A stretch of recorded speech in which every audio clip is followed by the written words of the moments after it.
प्रकट वो हुए जो थे नहीं। श्री राधा रमण लाल जी शालिग्राम स्वरूप में थे।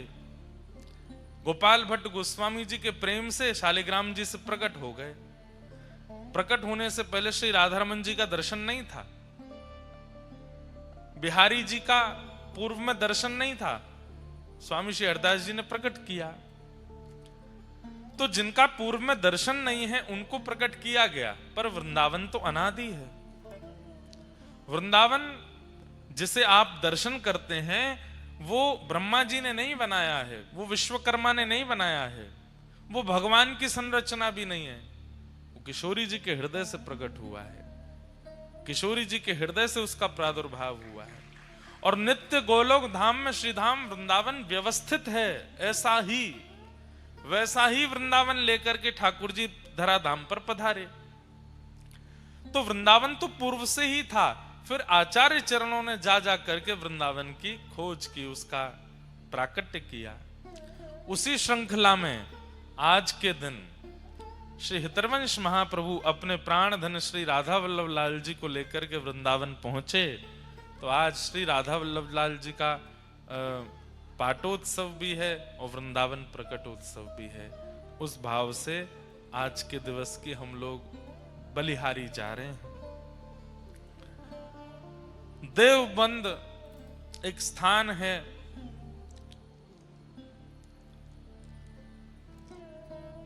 हरिद्वार जाते हैं तो रास्ते में पड़ता है देवबंद। बहुत ध्यान से सुनिएगा, थोड़ा सा राधा वल्लभ लाल जी के विराजमान होने की कथा सुन लें, उसके बाद फिर भैया हमारी डायरी कहाँ गई? हाँ, मिल गई। कुछ कुछ आचार्यों के चरित्र लिखे हैं अपने भाव से, इसलिए यहीं से देख के ही कहते हैं। शास्त्र आज्ञा करते हैं कि नियमित उत्सवों को न मनाना भी एक वैष्णव अपराध है। जैसे जन्माष्टमी है और व्यक्ति अपने घर में जन्माष्टमी नहीं मनाता है तो उसको अपराध लगता है। राधाष्टमी है, नहीं मनाएगा तो अपराध लगेगा। रामनवमी है, अगर पता है कि आज कोई उत्सव है तो उस उत्सव का थोड़ा रूप तो करना चाहिए, नहीं तो वह एक सेवा अपराध माना जाता है। तो हम लोग कल तुलसी शालिग्राम विवाह उत्सव मना रहे थे, आज वृंदावन प्रकट उत्सव है तो उसके उत्सव का भी थोड़ा भाव रख के फिर कथा में प्रवेश करेंगे। कल वैकुंठ चतुर्दशी है तो श्री रामानुज परंपरा में उसका क्या भाव है कल उसको सुनाएंगे, उससे कथा का प्रारंभ करेंगे। परसों देव दिवाली है तो देव दिवाली का क्या मुहूर्त रूप होता है वो सब सुनेंगे। इतना सुख ये ऊंझा वालों को बहुत भाव से कथा मिली है। ऐसी बढ़िया तिथियों में हर दिन कुछ ना कुछ हो रहा है, हर दिन एक से एक बढ़िया उत्सव हो रहे हैं। देवोत्थान एकादशी से कथा शुरू हुई थी। हमें तो ऐसा लगता है देवोत्थान एकादशी से कथा शुरू हुई, आप सबके चित्त में ही देव उठ गए और ऐसे उठे कि हर दिन उत्सव मन रहा है। तो वृंदावन प्रकट उत्सव में श्री राधा वल्लभ लाल जी कैसे विराजमान हुए उसकी कई कथाओं में हमने सुनाया है, पर ऊंझा में गुजरात में आज कथा हो रही है तो यहाँ थोड़ा सा उसका भाव कह देते हैं। आप सब लोग बड़े ध्यान से बड़े प्रेम से श्रवण करें। जय विराजमान जी।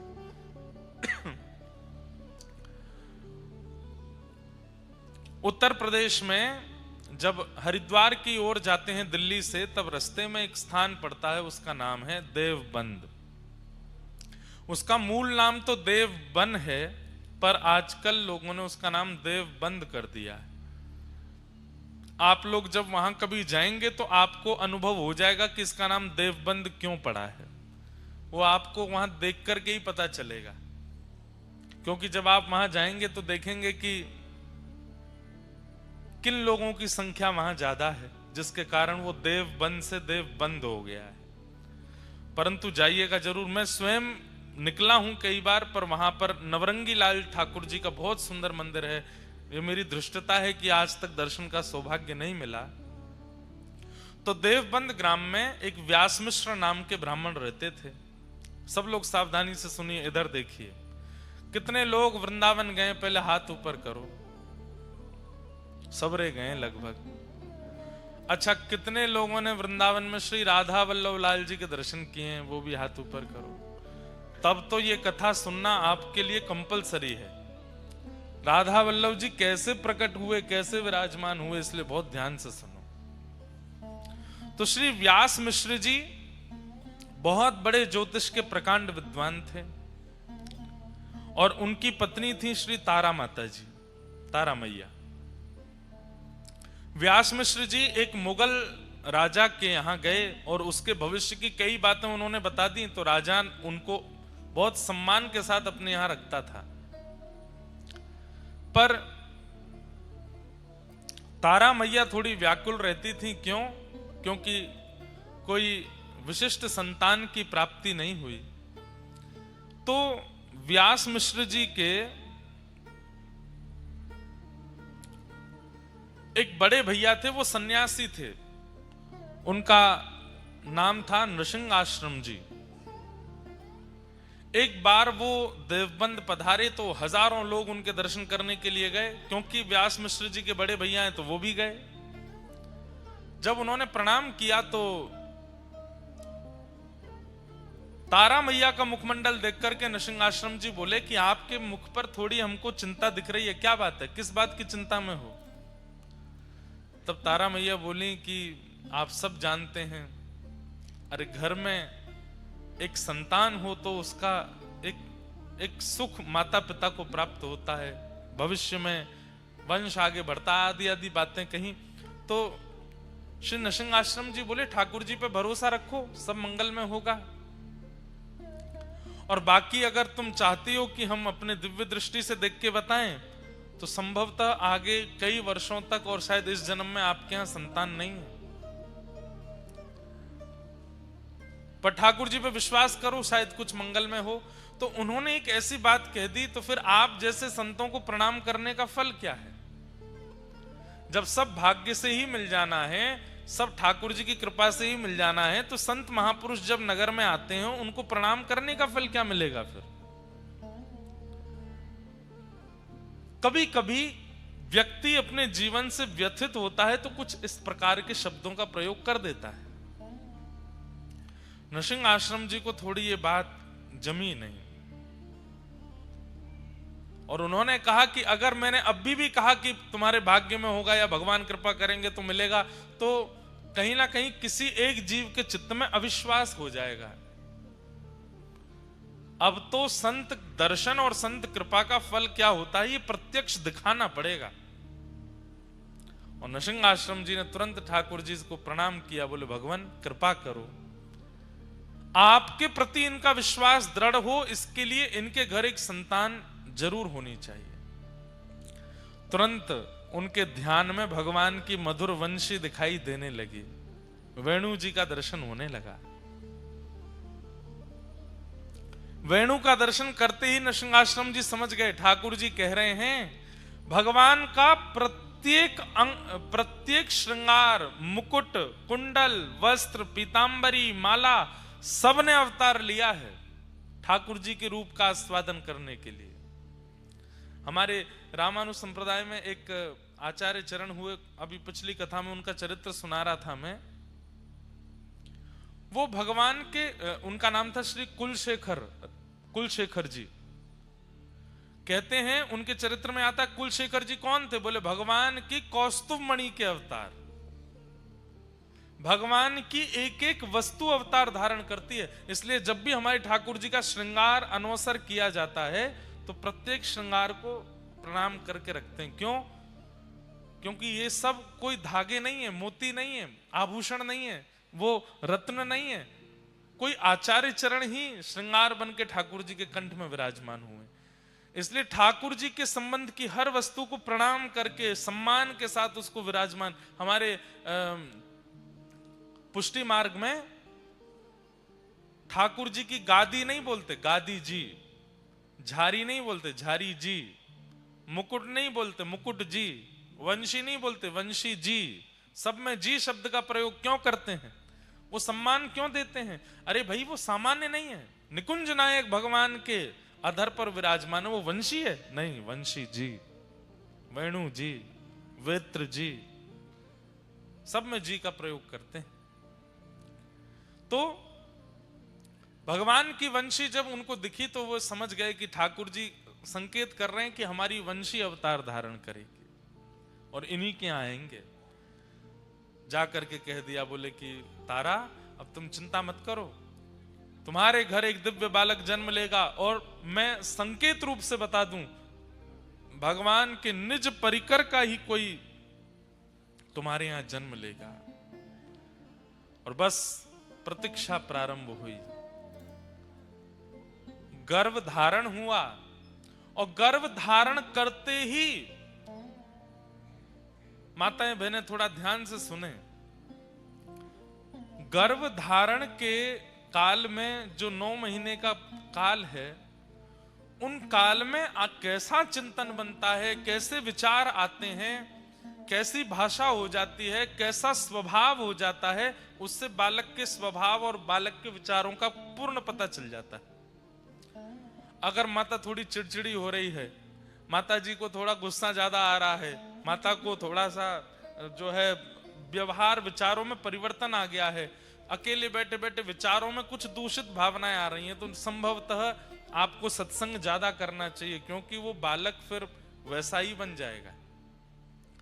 तारा मैया के चरित्र में आता है कि जिस दिन से गर्भ में वंशी अवतार धारण करके आई हैं, उस दिन से ही आज तक वृंदावन नहीं गई दर्शन करने, लेकिन जब सोती हैं तो यमुना जी दिखाई देती हैं, जब सोती हैं तो वृंदा तुलसी दिखाई देती हैं, जब सोती हैं तो गिरिराज पर्वत का दर्शन होता है, जब शयन करती हैं तो ठाकुर जी की मधुर वंशी सुनाई देती है, जब सोती हैं तो मधुर चंदन की सुगंधी आती है। अच्छा, लगभग समस्त दिव्य आचार्यों के चरित्र में आपको यह बात मिल जाएगी कि जन्म से पूर्व उनकी मैया की स्थिति ऐसी होंगी। चैतन्य महाप्रभु वो तो भगवान ही, राधा कृष्ण तनु ही एक भय, तो चैतन्य महाप्रभु प्रकट भय। उनकी माता जी के प्रसंग में भी यही आता है। वो जब नदी स्नान करने के लिए जाती थी, तो ध्यान से सुनिएगा, श्रीमद चैतन्य महाप्रभु की मैया जब नदी स्नान करने के लिए जाती मायापुर में नदिया में, तो कम से कम 2 गांव दूर एक महापुरुष नदी में नित्य तुलसी अर्पण करते थे।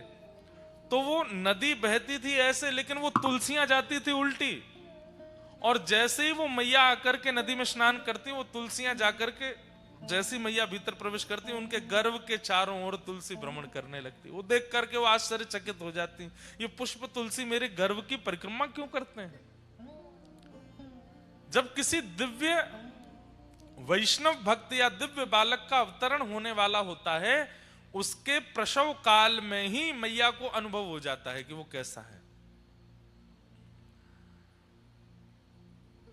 तारा मैया उठ जाती हैं और व्यास मिश्र जी से कहती हैं, मुझे यमुना जी का दर्शन होता है, मुझे मधुर वृक्षों के दर्शन होते हैं, गिरिराज जी का, मैं तो कभी व्रज गई नहीं, फिर मुझे व्रज का स्मरण क्यों होता है? और स्मरण ही नहीं होता, व्याकुलता होती है, चित्त में विरह होता है कि मुझे कोई लेकर के वृंदावन चले और मैं वृंदावन जाऊं।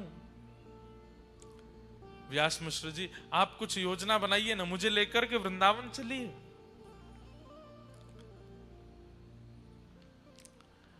व्यास मिश्र जी बोले, अभी आपके गर्भ में बालक है, ऐसी अवस्था में वृंदावन कैसे? अब तो जिद हो गई, हट हो गया, नहीं वृंदावन जाना है। व्यास मिश्र जी ने राजा से कहा, जो मुगल राजा था, कि हमें अपनी पत्नी को वृंदावन लेकर के जाना है, आप आज्ञा दें। तो राजा ने कहा, आप रुक जाइए, कुछ दिन में हम आगरा जाने वाले हैं किसी कार्य से, और हमारे साथ पूरी सेना जाएगी, पालकियां जाएंगी, आपकी पत्नी गर्भवती है, पालकी में हम ले चलेंगे। और वो समय आया और व्यास मिश्र जी अपनी पत्नी के साथ वृंदावन गए। जैसे ही वृंदावन गए, वृंदावन का दर्शन करके आनंदित हो गए मैया। संध्या काल का समय हुआ, वृंदावन से निकलने के लिए जैसे ही उद्भत हुए, आगरा के लिए जा रहे थे, व्रज की सीमा पार नहीं कर पाए। प्रसव पीड़ा हुई मां को, इतनी वेदना हुई, इतनी पीड़ा हुई कि वहीं रुकना पड़ा। अब जो जहां पर हमारे महाप्रभु जी का प्राकट्य हुआ, हितवंश महाप्रभु का बाद गांव, वो व्रज का अंतिम गांव है। उसके बाद फिर आगरा की सीमा लग जाती है संभवतः, और व्रज विश्राम हो जाता है। वहीं पहुंची है मैया, पालकी वहीं रखनी पड़ी। सबने कहा क्या हुआ, तो प्रसव पीड़ा हो रही थी। मैया को लेकर के पास के गांव में गए, उसी को बाद गांव कहते हैं। वहां ले जाकर के ग्रामवासियों ने मैया को घेर लिया और राजा से कहा आप अपने कार्य से आगरा जाइए, अब हम तो आगे की यात्रा नहीं कर पाएंगे, हमें यहीं रुकना पड़ेगा। ठाकुर जी ने कैसी योजना बनाई कि आचार्य चरण का प्रादुर्भाव ब्रज से बाहर ना हो, व्रज में ही हो जाए। और पावन तिथि आई और बाद गांव में श्री ठाकुर जी के वंशी के अवतार हितवंश महाप्रभु का प्रादुर्भाव हुआ, प्राकट्य हुआ। नाम उनका हरिवंश रखा गया, हरिवंश बालक। अच्छा, नाम भी हरिवंश क्यों रखा गया? हरिवंश इसलिए रखा गया क्योंकि इनका वंश आगे बढ़ नहीं रहा था। व्यास मिश्र जी का वंश आगे बढ़ नहीं रहा था, लेकिन इनके बड़े भैया ने कहा कि हरि तुम्हारा वंश बढ़ाएंगे आगे, तुम्हारा वंश आगे है नहीं ज्योतिष शास्त्र के अनुसार, और तुम्हारे माथे की रेखा से तुम्हारा वंश आगे बढ़ने वाला नहीं है, पर हरि तुम्हारा वंश आगे बढ़ाएंगे, इसलिए इसी संबंध से अपने बालक का नाम रखना। तो उन्होंने नाम ही बालक का रखा हरिवंश, श्री हरिवंश, बालक हरिवंश। हरिवंश बालक का जन्म हुआ, भगवान के वंशी के अवतार। बंधुओं, ठाकुर जी के वंशी के अवतार श्री हितवंश महाप्रभु और किशोरी जी के वंशी के अवतार श्री वंशी अली जी महाराज, जिनका प्राकट्य दिल्ली में हुआ। उनका चरित्र भी हमने सुनाया है। भगवान की कृपा से आचार्यों के चरित्र कहते ही रहते हैं, इतना सुख मिलता है। ठाकुर जी के वंशी प्रकट हुए हरिवंश महाप्रभु के रूप में। धीरे धीरे आप बड़े होने लगे। आपकी जो चेतनाएं थी, आपकी जो इच्छाएं थी, वो बड़ी सामान्य बालकों से विलग। आप मंदिर के द्वार पर बैठे रहते, पिताजी ठाकुर जी की सेवा करते थे, उन्हीं को ही देखते रहते और मन में इच्छा प्रकट करते कि पिताजी सेवा में अंदर बुलाएंगे, लेकिन छोटे बालक जानकर के पिताजी सेवा में नहीं बुलाते थे। तो ये अब जब चलने फिरने लगे तो बाहर जाते, ग्रामीण बालकों के बीच में खेलते, तो उनमें जो सांवला बालक होता था, जिसका रंग थोड़ा सा सांवला होता, उस बालक को लेते, और एक उस बालक को लेते जिसका रंग बहुत गोरा। गोरे बालक को तो श्री जी बना देते, सांवले बालक को ठाकुर जी बना देते, और दोनों को फिर बना करके फिर उनसे कहते नृत्य करो। और बालक कहते हम क्यों नृत्य करें? तो रोने लगते चरण पकड़ के, बोले आप नृत्य नहीं करोगे, मुझ पर कृपा नहीं करोगे। अब वो बालक बेचारा जो सांवला बालक था उसकी तो कोई बात नहीं, लेकिन जो गोरा बालक अपने घर जाता तो माता जी उसकी कहती क्या छोरी बन के आ जाता है, क्योंकि श्री जी बना देते, चुनरी आदि पहना के काजल वाजल लगा देते। सब लोग जाके शिकायत करने लगे, व्यास मिश्र जी अपने बालक को समझाओ, ये हमारे बालकों को लाली बना देता है। माता पिता समझाते, तुम क्यों करते हो ऐसा? कुछ नहीं बोलते। अब कैसे बताएं अपने हृदय की बात कि मैं वंशी हूं, मैं तो नित्य प्रिया प्रियतम का ही दर्शन करता हूं। बालकों को अब खेलने के लिए प्रतिबंधित कर दिया कि तुम हरिवंश के पास नहीं जाओगे।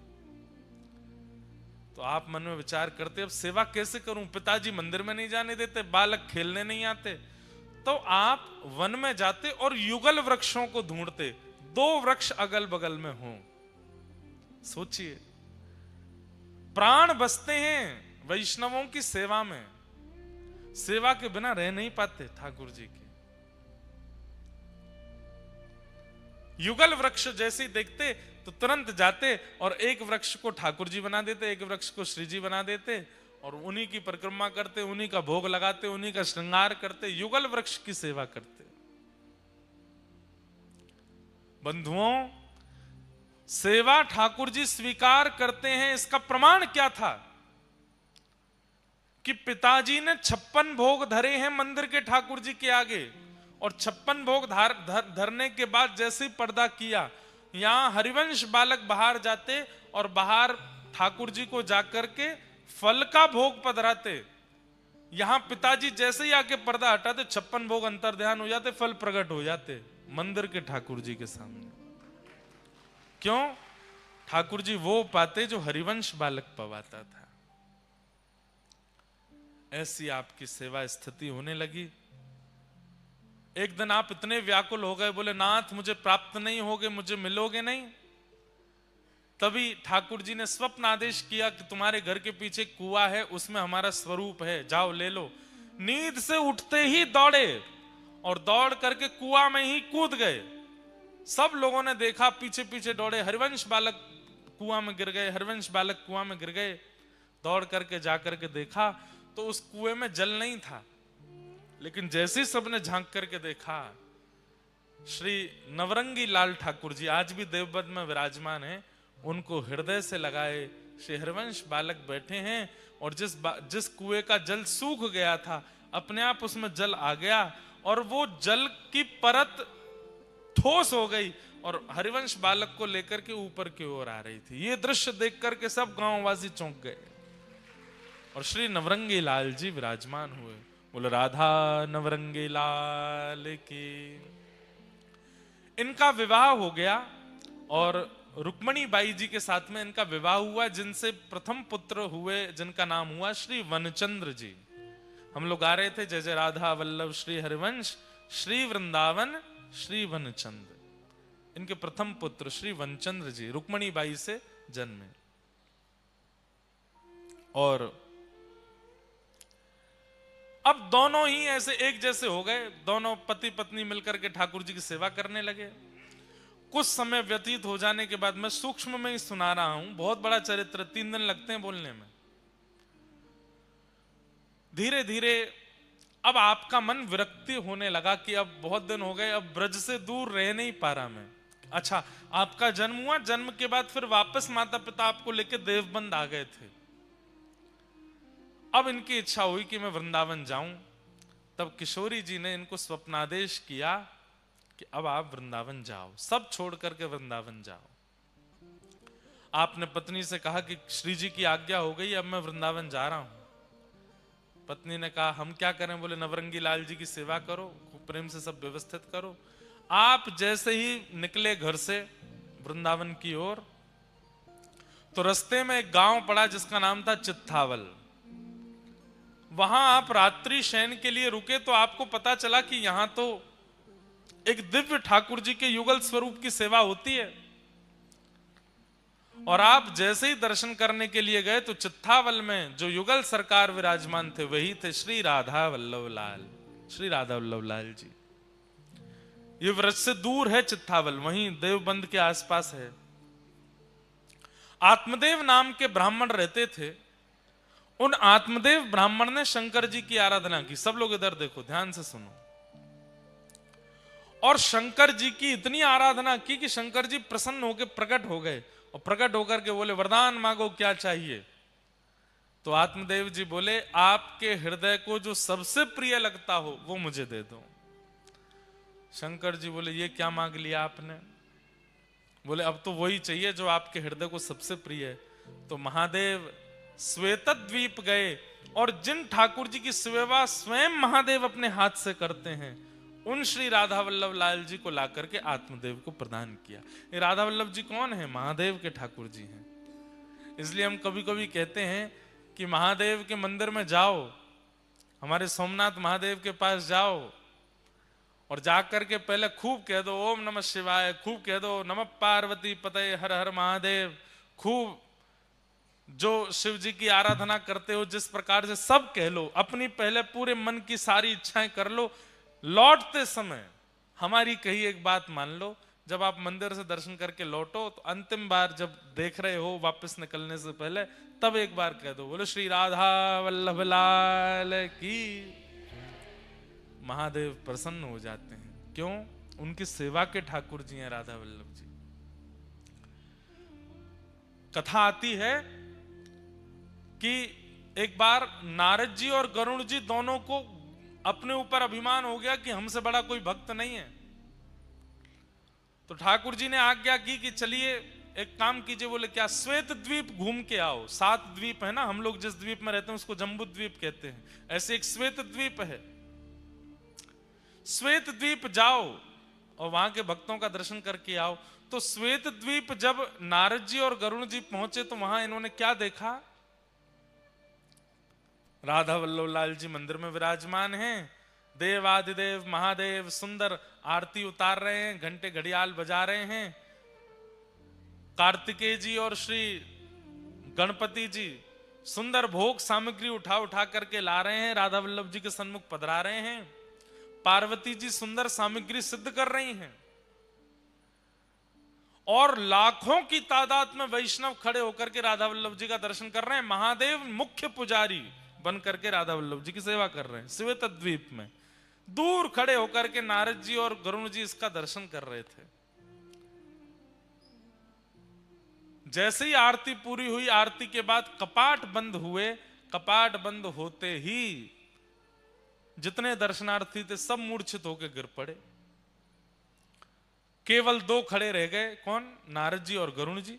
अब ये दोनों एक दूसरे को चेहरा देखें, ये क्या हुआ? ये सब एक साथ मूर्छित हो गए। सबके पास जाकर के श्वास देखी, नब्ज देखी तो सबके प्राण जा चुके हैं।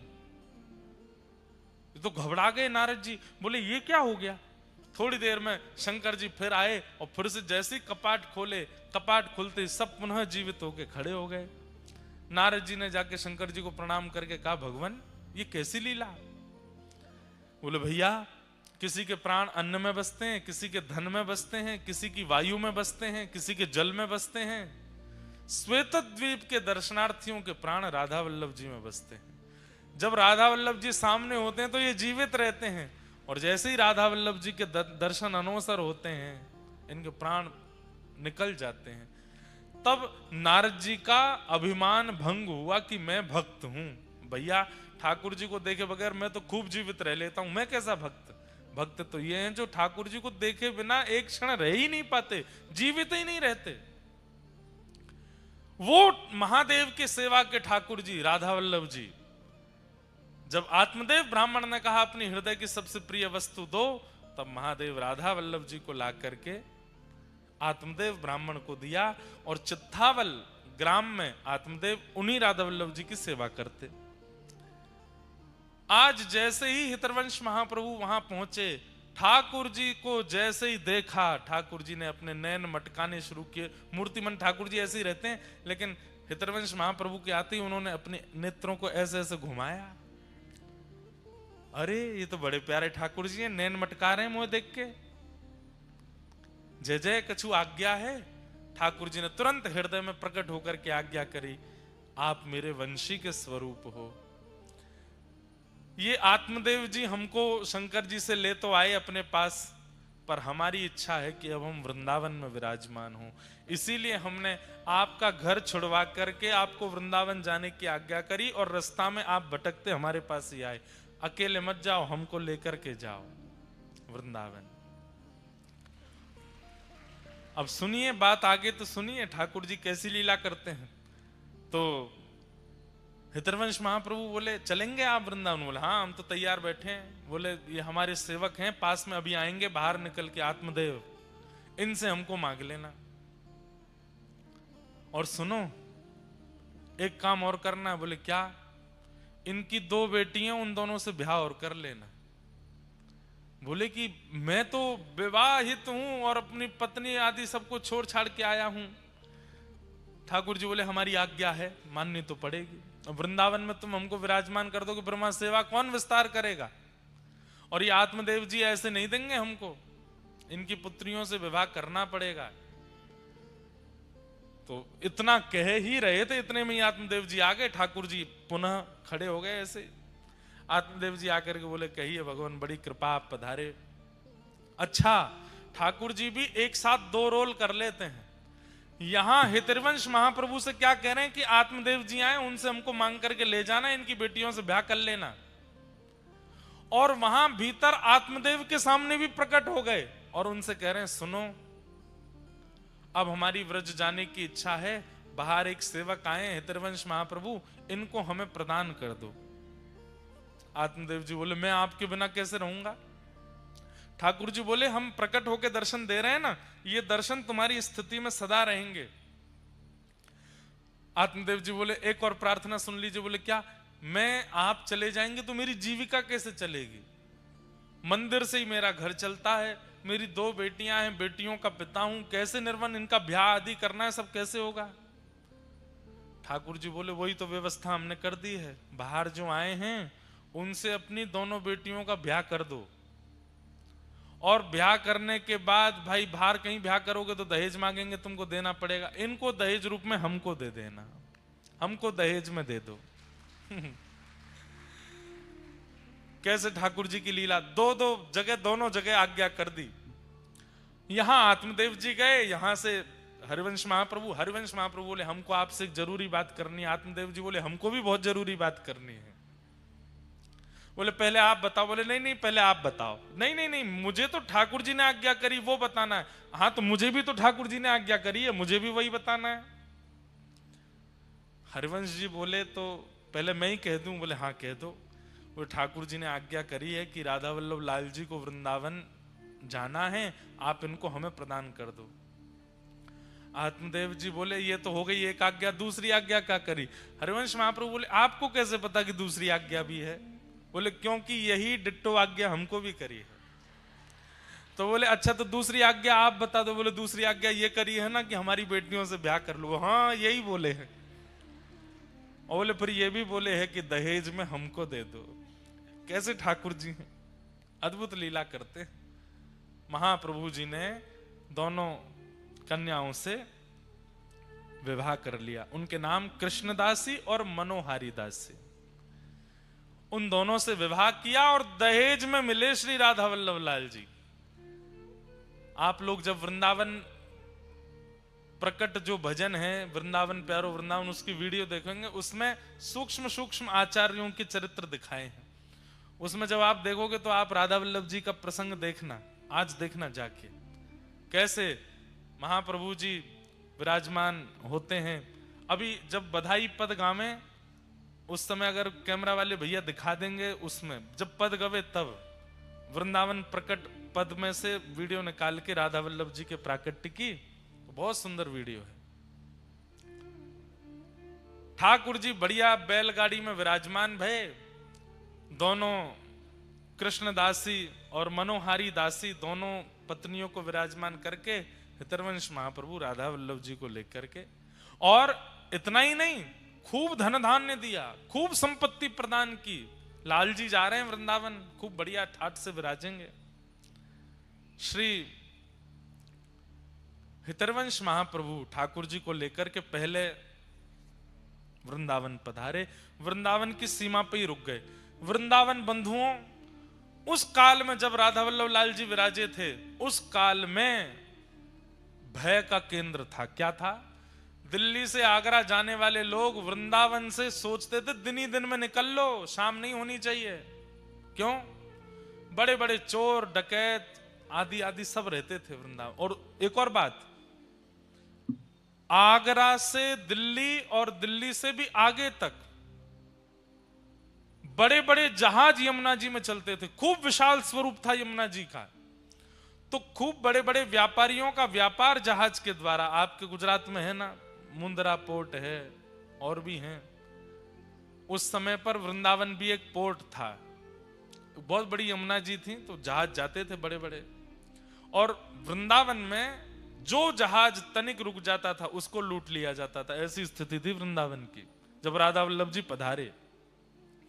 उस काल में श्री हितरवंश महाप्रभु पधारे और आपने आकर के मन में विचार किया कि अब ठाकुर जी को कहां विराजमान करें। तब आप पूरे वृंदावन में घूमे और सब जगह ढूंढते ढूंढते ढूंढते तभी पहुंचे ऊंची ठौर, एक ऊंचा सा टीला था।